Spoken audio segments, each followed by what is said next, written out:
hello लोगोफोर income टेक्सनि मोनसे गोनांथार फोसावनाय बे फोसावनायानो आधार कार्ड आरो पेन कार्ड लिंकिंनि सोमोन्दै गोबांबार आईटी डिपार्टमेन्टआ बे मोननै लिंकिंखौ लानानै लास्ट डेट होबाय थाबाय नाथाय नुनो मोनदों दिनैसिम गोबां मानसिया बे खामानिखौ मावनानै लायाखै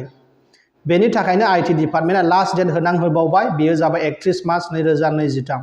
जाय मानसिफोरा बिनि सिगां खालामा बिसोरथ' अलरेडि 1000 फाइनआ थाखाबाय बेजों लोगोसे बिसोरनि आधार कार्ड आरो पेन कार्डआ ब्लक जासिगोन इनइफेक्टिव जासिगोन बेबायदि जायोब्ला मा जागोन नोंथांनि बेंक एकाउन्टफोराबो इनएक्टिभ जानो हागौ मानो होनब्ला केवाईसी नांगौ लोगोसे जिखुनु जा खामानि जायावहाय बे आधार कार्ड आरो पेन कार्डखौ नांथारगौ बेफोर खामानिनि सुबिदाफोरखौ नोंथाङा मोननो थांनाय नङा बेनि थाखायनो बे खामानिखौ मावनानै लादो बे खामानिखौ मावनो थाखाय गाहायाव होनाय लिंकआव थुदो बेयाव थुनाय लोगो लोगो नोंथाङा आधार सार्भिसेसआव थांनांगौ आधार सार्भिसेसनि उनावहाय बहाय आधार लिंकिं होननाय दंखायो बेयाव थुब्लानो अपशन्स फैगोन नोंनो Aadhaar card PAN card mobile number होनो थाखाय बेखौ होनाय लोगो लोगो नोंथांनि मबाइलावहाय ओटीपी फैगोन बे ओटीपीखौ नोङो होब्ला भेलिडेट जाबाय होमबा साननानै लादो नोंथांनि खामानिया जाबाय होननानै अब्ला बे खामानिखौ मावनानै लादो गोसोआव ला लास्ट डेट 31 मार्च 2023